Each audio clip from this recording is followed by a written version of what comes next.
One of the things that can change, and you're right, everything are, it boils down to probabilities, not absolutes. There are none. But you do mention something about discoveries that in all probability, staying with you here, will be made in the next decade, 10 years. Yes, sir. What do you see ahead, just immediately ahead, 10 years? Okay.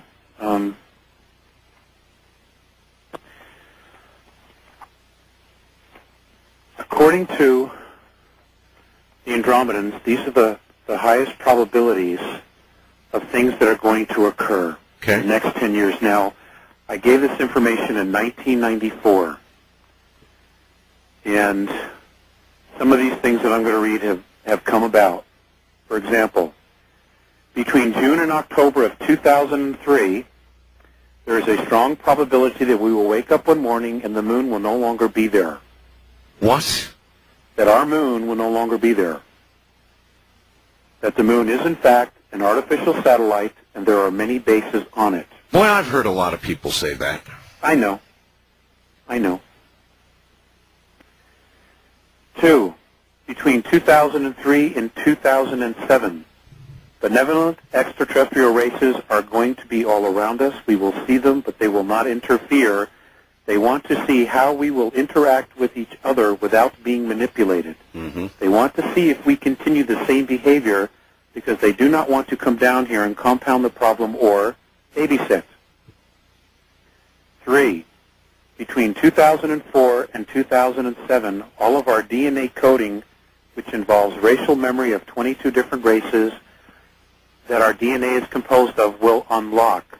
By 2007, we will have full memory of who we are, where we come from, and what it is that we are here to do. So, in other words, what's going to unlock is going to be our own genetic memories that otherwise we would have known about. That's correct. Fascinating. Huh. There's more. All right. Okay, between 2007 and 2012, we are supposed to see the birth of a galaxy in Vega, just before we move into fifth density. In Vega. And we'll get to that. Between 2007 and 2009, if it is allowed to happen, we are supposed to have a 17-degree pole shift. Saudi Arabia is to become the new North Pole. Well, that'll be different for them. Well, we've had free energy since 1968. It was created. EG&G did reverse engineer the propulsion system from the Roswell craft in 1968. Well, I haven't seen any evidence of it yet. They've got it, Art. They've got it. There are so many people who claim, and they have these various workshops and lectures about free energy, and there's an awful lot of talk, but I have yet to see even the first over-unity toy sold in a store someplace, something that produces more energy than is given to it to operate, and I have yet to see that. Have you seen one? Have I seen free energy? Yeah. Yes, sir, I have. How so? Well, the Andromedans, the Pleiadians, they all use it. They all use it. What they do is they take hydrogen from atoms, and it burns the hydrogen. The waste is water, so they always have a plentiful supply of fresh water, and they burn it. Well, I think free energy is kind of a misnomer. I do believe that technology is going to allow us to tap new forms of energy, which will seem free, but trust me when I tell you, they're going to figure out a way to meter it and charge for it, whatever it is. Well, that's only if we stay in the same, psychological paradigm. If we continue to want to be controlled as a race, then that will manifest itself. But if it comes to the point where we are absolutely fed up with being controlled and we truly want freedom as a race, then we will find a way and we will create a way to have free energy. When you talk about an initial protocol for extraterrestrial contact, what do you mean? Okay, this was something that I was given by Mornay to share with people. when and if they have contacts. And meaning for individuals? Yes, yes. Where is it? In other words, here's what they taught me and told me to teach other people, which I have done in lectures. Okay. Okay. It is imperative that when they physically land or they show themselves, it is imperative that you approach them regardless of who they are, what they look like, as an equal. Because you are a spiritual being first and a physical being second. Boy, have I heard a lot of people say that. Okay. You know, those who have had NDEs, those who have done astral travel, inevitably come back and say, we are first spiritual beings. That's right. The intent created the physicality. And I believe that. Then you are to stand, look directly at them, whether you're scared or not. It is the custom to bow towards them, never taking your eyes off them, and declare to them, it is the manner and custom when entering my space that permission be asked.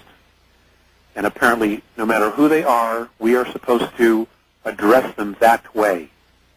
By doing it, we are declaring our sovereignty. That sounds almost as though we treat them as royalty. That's not how I interpret it at all. Well, bowing? They do the same. Oh, I see. So they do the same. So when much. The Andromedans address me, they always bow at the Okay, all right. So then, much as the Japanese honor each other with a bow on greeting, is what you're talking about. That's correct. Okay. Nobody's asking anybody to get on their hands and knees. Okay, good. Okay, and do the Bohica position. Yeah. Okay? Nobody's asking that. I've got you. Okay? It is imperative that we meet them and approach them as equals. And we declare our sovereignty. It's hard to greet somebody as an equal who actually, for all intents and purposes, is your creator. It's going to be very hard for humans to mentally get in tune with that concept. All right, listen, we're at the bottom of the hour, Alex. When we come back, I know we don't have it all out. It's going to take another show or two to get it all out, at least. But when we come back, I would like to go to the phones, and we'll get more out that way, all right? All right, sir. All right, so if you have questions, and I'm sure you do, because the fax machine is burning up and so are the phones, we'll be right back with your calls. I'm Art Bell. All right, we're going back to Alex Collier now, and we're about to go to the phones, but I do have a fax here asking Alex, what do you have to say of the numerous accounts of angels appearing, and what about the pyramids? Now, one at a time, angels. People talk about guardian angels, they talk about seeing angels. To what do you attribute that?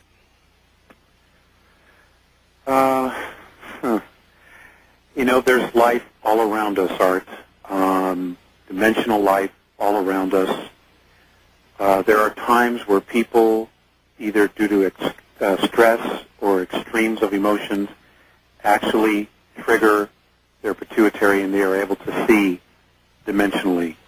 And there's also a lot of bleed through.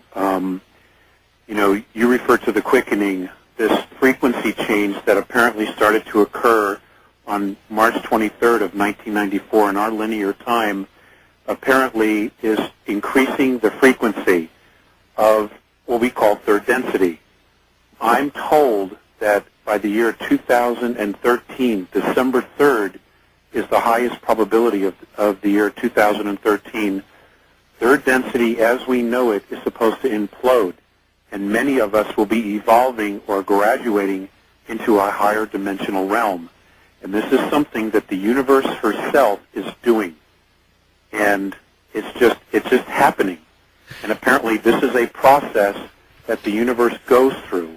You know, you sound, when you're saying what you're saying right now, you sound a little bit like the Heaven's Gate people. Oh man, please. Well, you know, graduating to a higher, it does sound a little bit like that. Well, when you die, you go to that place as well. You go to another dimensional realm, another density, only to come back into physicality.